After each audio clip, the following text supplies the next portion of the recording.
न्याजी साहब, ये जो प्रेस कॉन्फ्रेंसेस की बहार आ गई है, ये किस तरफ हम जा रहे हैं? किस तरह की पॉलिटिक्स की तरफ हम जा रहे हैं? मैं कहूँगा एक टू लिटिल टूल है। खान साहब ने कहा कि मेरे पास इंफॉर्मेशन है कि 4 बंदों ने कमरे में बैठ के मेरे और अरशद शरीफ के कत्ल करने का जो है प्लानिंग की थी।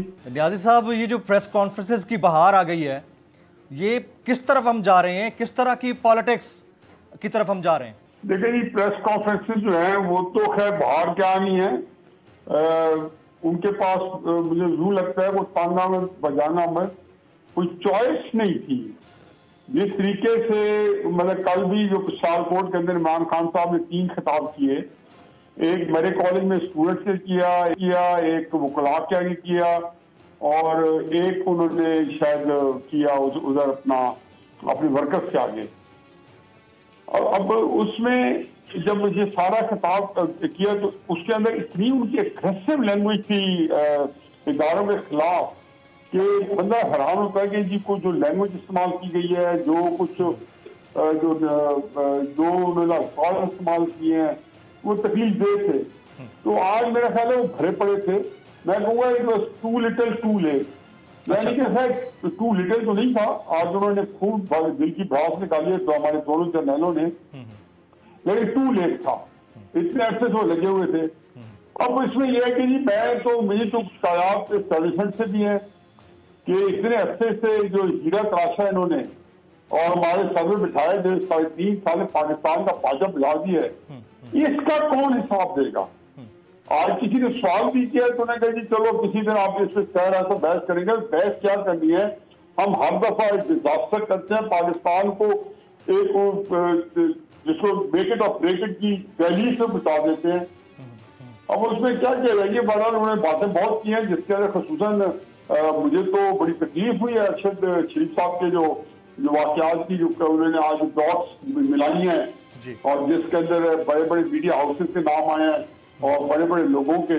तो और जो बंदा जानता है 302 के कवानीन और जो उनको भुगतता रहता है उनको पता है कि जी वहां पे तो आप जो सीन ऑफ क्राइम अगर मौजूद है तो आपको वहां पे भी शहादतें देनी पड़ती है और वो बुला लिया जाता है। कुछ आज है कि सबको इन्फॉर्मेशन है। इमरान खान साहब ने कहा कि मेरे पास इन्फॉर्मेशन है कि 4 बंदों ने कमरे में बैठ के मेरे और अरशद शरीफ के कत्ल करने का जो है प्लानिंग की थी। तो आई थिंक जी 12 जो गड़बड़ हो चुकी है या पाकिस्तान जो खराब हो चुका है उससे बाहर आना निकलना, मैं तो बड़े अरसे से जी पिछले 6-7 महीने साल से पूरा महसूस हूँ। तो पता था कि ये ऐसी स्पिन में आए हुए हैं, नोज टाइट जा रहा है मुल्क, ये मुल्कों को निकालेगा तो मौजे ही होगा। अल्लाह ताला कुछ सूरत करे वरना तकलीफ दे सूरत पाकिस्तान गुजार है और इसकी जिम्मेदार न इमरान खान है ना ये पीडीएम की हुकूमत है। इनका कसूर यही इमरान खान साहब था कि उनके अंदर पता नहीं क्या है कि वो सिर्फ उन्हें हर चीज को जाती अनाज बोझ और झूठ बोलने का ठेका लिया हुआ है।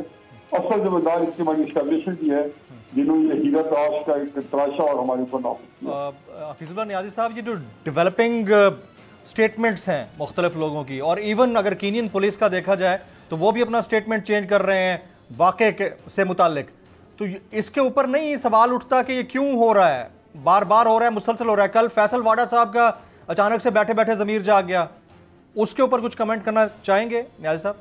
जी देखिए पहले दिन से चीजें मशकूक थी। फिर इसमें 2 राय नहीं है कि जिस तरीके से अरशद शीशा को नैरेटिव बना है तो अगर आप बहुत ज्यादा कोई एक खास अगर बायस माइंड नहीं है तो जैसे उसमें मर्डर हुआ है तो पहला ज़हन यही है कि हमारी एस्टेब्लिशमेंट मौत होगी। क्योंकि हमने नैरेटिव यहाँ पाकिस्तान के अंदर उसे जाने से पहले कहा ये जानो खतरा पाकिस्तान जा रहा है, छोड़ है। अच्छा हर एक ने ये सोचा कि वाकई यार किसी बंदे ने उसे तंग किया और लोग यहाँ होते भी रहे। यहाँ पे क्या क्या नहीं साफी के साथ कितने साफी मारे जा चुके हैं, कितने बेचारे जो है वो जलीलो ख्वार हुए हैं। मैं खुद जो है 3 साल में कॉलम जंग में बंद रहा है, मुझे जियो के अंदर उन्होंने कन्फाइन कर दिया था फॉर गुड 3.5 ईयर। तो एक ख्याल आया। अब ये एक बहुत बड़ी चीज है कि पाकिस्तानी फौज जो है, अगर पहली बात है कि अगर ये काम में किसी तरीके से उसका कोई ट्रेसेस मिलते हैं, कोई नक्शे पाउंड तक पहुंचता है तो एक छानिया, अगर नहीं है उनके खिलाफ प्रोपेगेंडा है तो एक और छानिया कि पाकिस्तानी फौज को हमें पता है कि पूरी दुनिया में से आधी से ज्यादा जो है वो मौके की तलाश में कि पाकिस्तानी अफवाज को इंटरनेशनल लेवल पे मार्जिनाइज किया जाए। इंडिया है, इंडिया के पीछे वेस्टर्न कई ताकतें हैं, वो हमेशा यही चाहते हैं। FATF ने इसमें तो डाल रखा है कि हमारी फौज के ऊपर ही इल्जाम आता है सारे FATF के अंदर से। तो ये बड़ा तकलीफदेह पीरियड था। अगर आपको ये वीडियो पसंद आई हो तो सब्सक्राइब कीजिए और बेल आइकन जरूर हिट कीजिएगा। मैं आज आपके सामने लॉन्ग मार्च का ऐलान कर रहा हूं। जुमे को मैं लीड करूंगा उसको। कप्तान का हकीकी आजादी मार्च। उन्होंने कंटेनर रखे तो हटा दोगे। दिन हो या रात, बोल न्यूज 24 घंटे रहेगा साथ। सबसे बड़ी टीम, सबसे मोतबर पैनलिस्ट के साथ, सबसे बड़ी कवरेज। देखिए पाकिस्तान की सबसे बड़ी नशरियात सिर्फ बोल न्यूज पर। सब्सक्राइब करें और बेल दबाएं ताकि कोई खबर रह न जाए।